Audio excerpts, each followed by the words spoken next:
Hello students. Last video में हमने ये देखा था कि हेसला की डिफिनीशन, हेसला क्या होता है।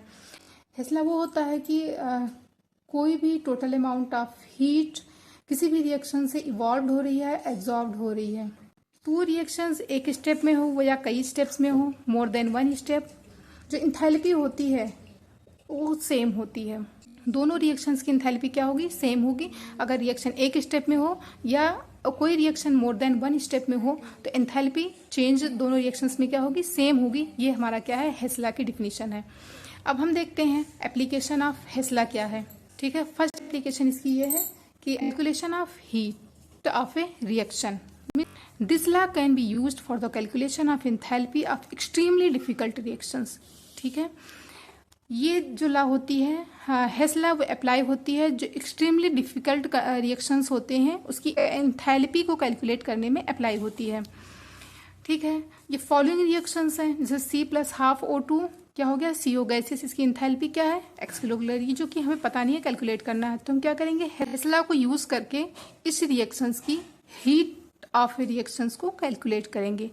It can be done by considering the data of two other reactions. ठीक है, दो अदर रिएक्शंस और हम करेंगे, उसके बाद ये रिएक्शंस की पूरी डाटा हमारी क्या होगी?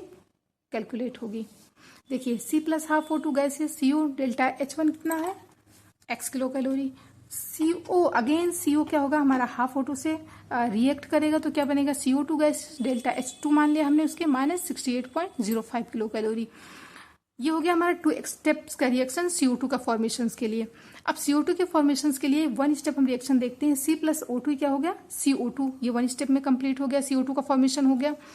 तो डेल्टा H क्या है इसमें? Enthalpy 94.05 kilo calorie. ठीक है, अब हेसला को हम कंसीडर करते हैं तो delta H equal to delta H1 plus delta H2, यानी कि एक स्टेप में जो रिएक्शन हुआ है उसकी इंथैल्पी ये है 94.05, और जिस रिएक्शंस की इंथैल्पी दो स्टेप्स में कंप्लीट हुई है, जो भी रिएक्शंस दो स्टेप में कंप्लीट हुआ उसकी इंथैल्पी ये है delta H1 plus delta H2। Delta H1 हमें पता नहीं है, डेल्टा H2 है -68.05। अब यहाँ से हम कैलकुलेट कर लेंगे तो हमारा एक्स की इंथैल्पी पता चल जाएगी, यानी फर्स्ट स्टेप रिएक्शंस की इंथैल्पी पता चल जाएगी वो कितनी है। तो कितनी है? -26.0 किलो कैलोरी इस रिएक्शन से हम कैलकुलेट कर लेंगे। अब हम दूसरी एप्लीकेशंस देखते हैं। हेसला की दूसरी एप्लीकेशन क्या है? Determination of enthalpy change of slow reaction. ठीक है, the conversion of rhombic sulphur into monoclinic sulphur is very slow. ठीक है, जो रोम्बिक सल्फर होता है वो मोनोक्लिनिक सल्फर में जो उसका कन्वर्जन होता है, कन्वर्ट होता है, वो बहुत स्लो प्रोसेस है। तो हीट ऑफ रिएक्शन या इंथैल्पी चेंज एक प्रोसेस से दूसरे प्रोसेस में कन्वर्ट हो रहा है एक। ठीक है, रोम्बिक सल्फर किसमें कन्वर्ट हो रहा है? मोनोक्लिनिक सल्फर में।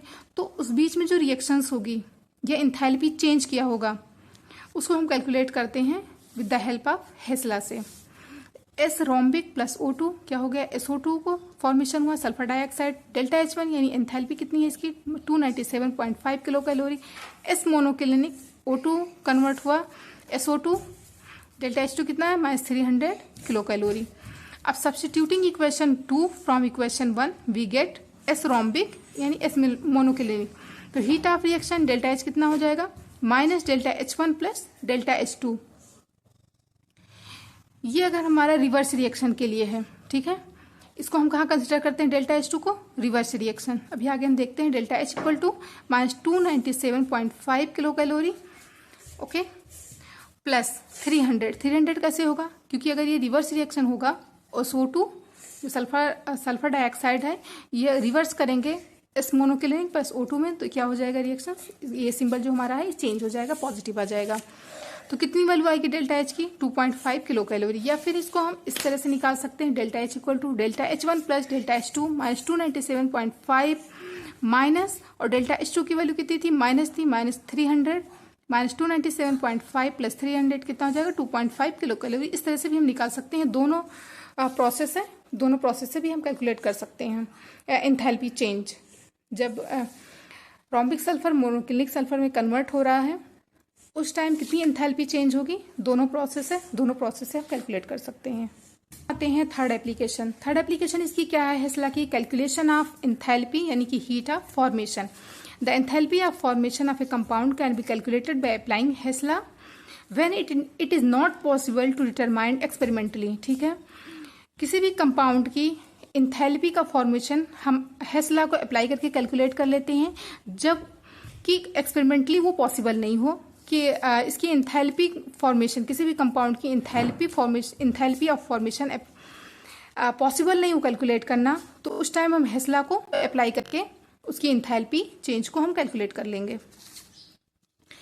एग्जाम्पल हम देख लेते हैं। It is almost impossible to determine experimentally the enthalpy of formation of benzene from its element carbon and hydrogen, ठीक है।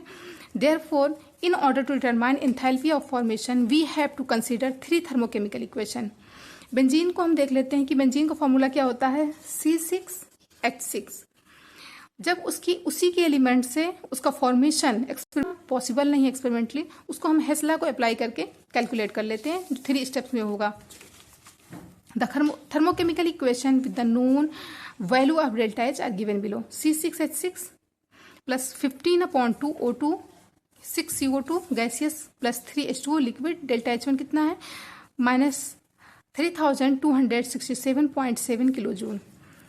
सेकेंड रिएक्शन क्या है, carbon solid plus O2 gaseous, CO2 gaseous हुआ, इसकी इंथैल्पी कितनी होगी, -393.5 किलो जूल। थर्ड रिएक्शन हम देख लेते हैं इसी में, H2 gaseous plus half O2 gaseous, क्या बनेगा, H2O लिक्विड, इंथैल्पी कितनी होगी इसकी, H3 -285.9 किलो जूल। ये रिएक्शंस थी, ये तीनों रिएक्शंस हमारे इसमें हुए स्टेप फर्स्ट में। देखिए स्टेप सेकंड में क्या होगा, equation 2 is multiplied by 6 and equation 3 is multiplied by 3 and finally equation E is subtracted from these 2, ठीक है। इक्वेशन 2 और इक्वेशन 2 को हम 6 से मल्टीप्लाई करेंगे, इक्वेशन 3 को हम 3 से मल्टीप्लाई करेंगे, इक्वेशन 1 इन दोनों से सब्सट्रैक्ट कर देंगे, तो क्या हो जाएगा 6CS, ये नहीं सब्सट्रैक्ट, 6O2, ये दोनों यहाँ से हो जाएगा सब्सट्रैक्ट, ठीक, ये यहाँ से और ये इसके इक्वल होगा, इससे हो जाएगा सब्सट्रैक्ट, ओके। 6CO2 ये इससे हो जाएगा सब्सट्रैक्ट और 3H2O से हो जाएगा सब्सट्रैक्ट। हमारा बचेगा क्या, 6CS 3H2O गैसियस, ओके, इधर क्या बचेगा, C6H6 लिक्विड, ठीक है। अब इस रिएक्शंस के लिए क्या होगा, डेल्टा HF -2361 प्लस -857.7 प्लस 3267, ठीक। अब इसको हम कैलकुलेट कर लेंगे, जो हमारा ये आ जाएगा 49 किलो जूल। दस the enthalpy of formation of benzene इस कितना है, 49.0 किलो जूल, ओके। ये हेस लॉ को हम अप्लाई करके enthalpy of formation of benzene के कैलकुलेट कर लेंगे। ये प्रोसीजर है जो 2 स्टेप्स में होता है। इस वीडियो का नोट्स आप लोगों को डिस्क्रिप्शन बॉक्स में मिल जाएगा, नीचे उसका लिंक, आप वहां से डाउनलोड कर सकते हैं इसके नोट्स को। और like, share and subscribe and also comments. Okay, thank you.